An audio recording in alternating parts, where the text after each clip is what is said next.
እንደምን አድራችሁ ክቡራን ተመልካቾቻችን አሁን ከአዲስ ቀን የጠዋት ገበያ መረጃ ወደ እናንተ ይደርሳል። አብራችሁን ቆዩ። የአዲስ አበባ መሶብ የአንድ ማዕከል አገልግሎት ቦሌ ቅርንጫፍ በርካታ ተቋማትን በአንድ ጥላ ስር አሰባስቦ ለነዋሪው የተቀላጠፈ መስተንግዶ እየሰጠ እንደሚገኝ ተገለጸ። ተገልጋዮችም ሁሉንም አገልግሎት በአንድ ቦታ በማግኘታቸው ደስተኛ መሆናቸውን ይገልጻሉ። ይህንን ጉዳይ ዝርዝሩን የምትነግረን ባልደረባችን ፍሬው ትርታ ናት። ሰሚራ በፍቃድ ትባላለች። በአዲስ መሶብ የአንድ ማዕከል አገልግሎት የቦሌ ቅርንጫፍ ስትስተናገድ ነው ያገኘናት። አይደለም እሱ ላይ ማህተብ ብቻ ነው በቃ። ወጣቷ ኑሯን በሳውዲ አረቢያ ያደረገች ነገር ግን ለጉዳይ ወደ ሀገሯ የመጣች ናት። ከማዕከሉ ተገኝታለች። እናም የማዕከሉን አገልግሎት አሰጣጥ እንዴት አየሽው ስንል ጠየቅናት። ገጠመኝ ትንሽ የሚስተካከል ነገር ነው፣ ፓስፖርቴ ላይ የሚስተካከል ነገር ነው። እሷን ለማስተካከል ነው መሶብ የመጣሁት። በዚሁ አጋጣሚ መሶብ የማይገኝ ነገር እንደሌለ ነው የተረዳሁት። በጣም ብዙ ነገር ለምን 100,000 200,000 አይከፈል በዚህ ሁኔታ ከሆነ በጣም ደስ ይላል። ይህ የቦሌ ቅርንጫፍ ማዕከል በርካታ ባለጉዳዮችን እያስተናገደ ይገኛል። ቦሌ ብራንች ላይ የሚሰጡ አገልግሎቶች በአገልግሎት 96 አገልግሎቶች ናቸው። በተቋም ደረጃ 12 የአዲስ አበባ ከተማ ተቋማት፣ 4 የፌዴራል ተቋማትና 2 ባንኮችን በውስጡ ያካተተ ነው ማለት ነው። በአገልግሎት አሰጣጥ ላይ ለሚፈጠሩ የትኛውም አይነት ቅሬታ ምላሹ ፈጣን መሆኑም ተነግረዋል። አገልግሎት አንጻር እንደተባለ ያው የሚያጋጥሙ ነገሮች ሊኖሩ ይችላሉ። አንደኛ ከአደረጃጀቱ ስንነሳ አደረጃጀቱ ላይ ህብረተሰቡ እርካታውን አስፍሮበት የሚሄድ ስፍራ አስቀምጠናል። ሁለተኛ በቴክኖሎጂ ተጠቅሞ ታብሌቶች አሉ። እዛ ላይ የተቋም ላይ ምን አገልግሎቱ ምን እንደነበረ አስቀምጦ እንዲሄድ ምቹ ሁኔታ ፈጥረናል። በጎ ፈቃደኞች አሉ ይሄን ስራ የሚሰሩ። ሶስተኛ በቢሮ ደረጃ ቅሬታ ማቅረቢያ ቢሮዎች አሉ፣ በየፍሎሩ ተዘጋጅተዋል። ቅሬታ ካለው እዛው ፍሎሩ ላይ ርቆ ሳይሄድ የተሰማውን ስሜት ኮምፕሌኑን አቅርቦ የሚሄድበት አግባብ አለ። ከዛ አልፎ የመጣውን ግን እኛም እንደ ቅርብ ርቀት አስተባባሪ አለ፣ ከአስተባባሪ በታች ቡድን አለ፣ ስራ አስኪያጅ እንደ ጽህፈት ቤት እኔ ያለው በጋራ እያየን ቼክ እያረግ ብዙ ነገሮችን እየፈታን የመጣ ነው ይኖራሉ ማለት ነው። እና በዛ ልክ ነው የምንፈታው።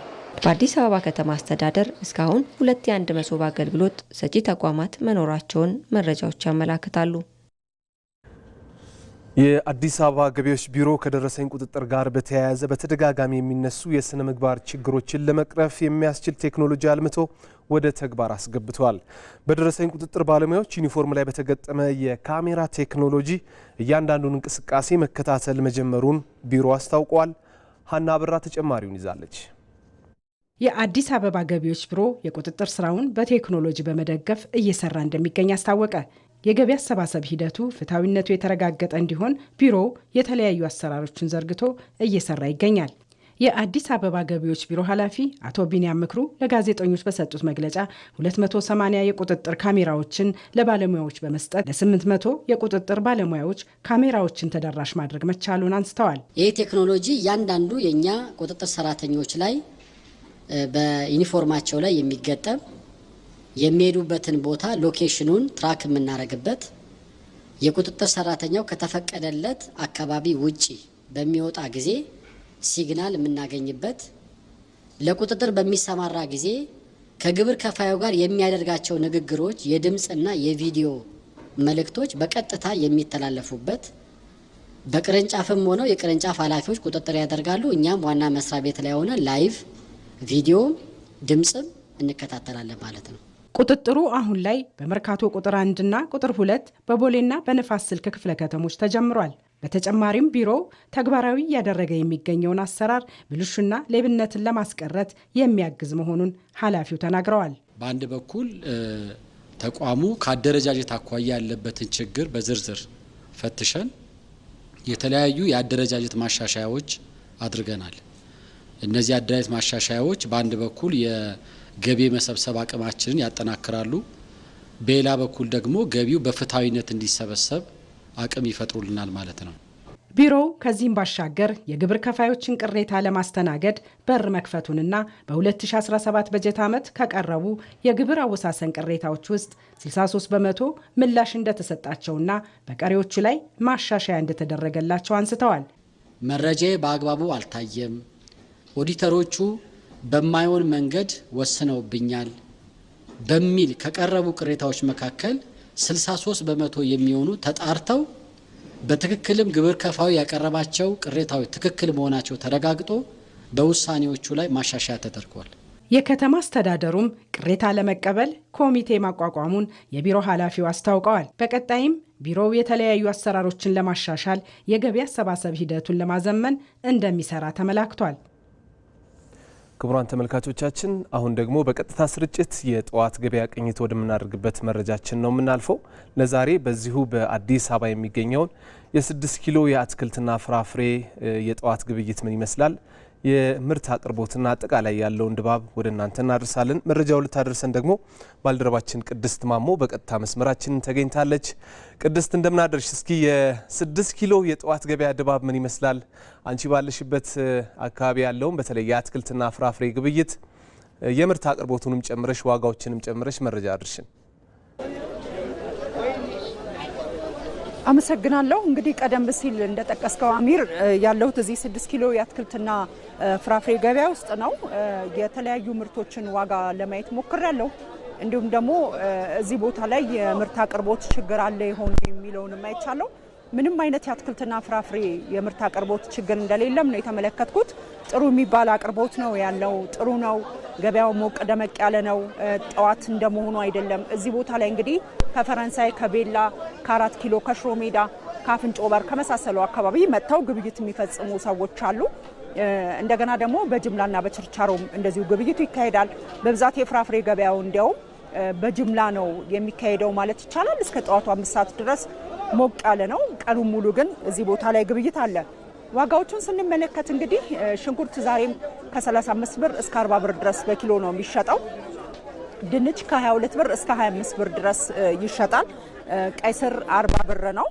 ዝንጅብል ከ100 ብር እስከ 130 ብር በኪሎ ሲሸጥ ተመልክቻለሁ። ነጭ ሽንኩርት 200 ብር ነው ዛሬ ላይ ዋጋው። ካሮት 70 ብር ነው። ቲማቲም ከ40 ብር እስከ 60 ብር ድረስ ነው። ያው በችርቻሮና በጅምላ ስላለው ማለት ነው። ቃሪያ ከ120 ብር እስከ 150 ብር ድረስ ዋጋ አለው። ይህም እንዳይነቱ ነው። ጥቅል ጎመን ከ22 ብር እስከ 25 ብር ድረስ በኪሎ ይሸጣል። ፎሰሊያ ከ70 ብር እስከ 80 ብር ድረስ ነው። የአበሻ ጎመን፣ ቆስጣ፣ ባሮ፣ ሰላጣ የመሳሰሉት ደግሞ እንደዚሁ በግምት 100 ብር ሲሸጡ ተመልክቻለሁ። እንደ ሰላጣን የመሳሰሉት ግን በኪሎም አለ። ወደ ፍራፍሬ ገበያ ስንሄድ ብርቱካን ከ90 ብር እስከ 95 ብር ድረስ ነው። በአብዛኛው ግን 95 ብር ሲሸጥ ነው የተመለከትኩት። ሙዝ 80 ብር ነው። አቮካዶ ከ170 ብር እስከ 180 ብር ድረስ ነው ዋጋ ያለው። የአቮካዶ ዋጋ እንደተወደደ ነጋዴዎቹ ነግረውኛል። ሎሚ 200 ብር ደርሷል ዋጋው፣ ትንሽ ከፍ ብሏል እንዲሁ ብለውኛል ሸማቾችም ነጋዴዎችም። ፓፓዬ ከ55 ብር እስከ 60 ብር ድረስ የዛሬ ዋጋው ነው በኪሎ ማለት ነው። ሀባብ ከ40 ብር እስከ 50 ብር ድረስ ይሸጣል። ማንጎ ትልቁ 240 ብር ይሸጣል። አናናስም እንደዚሁ ወደድ ብሏል። አናናስ 200 ብር እየተሸጠ ነው የሚገኘው። ይህንን ይመስላል እንግዲህ የዛሬ የጠዋት ገበያ በ6 ኪሎ ዋጋው ማለት ነው። አሚር፣ ቅድስት ለመረጃው እናመሰግናለን። መልካም ቀን ይሁንልሽ። ክቡራን ተመልካቾቻችን ወደ መጨረሻው ጉዳያችን ነው የምናልፈው። አሁን በአዲስ አበባና በሌሎች ከተሞች ያለውን የመሰረታዊ ሸቀጦች ዋጋ፣ የውጭ ሀገር ገንዘቦች የምንዛሬ ተመንና ተያያዥ የዕለቱን የግብይት መረጃዎችን እንከታተልና እንመለሳለን።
ተመልካቾቻችን ለዛሬ አዲስ ቀን የተዘጋጁ የጧት ገበያ መረጃዎች በዚሁ ተጠናቀዋል። ስለተከታተላችሁን ከልብ እናመሰግናለን።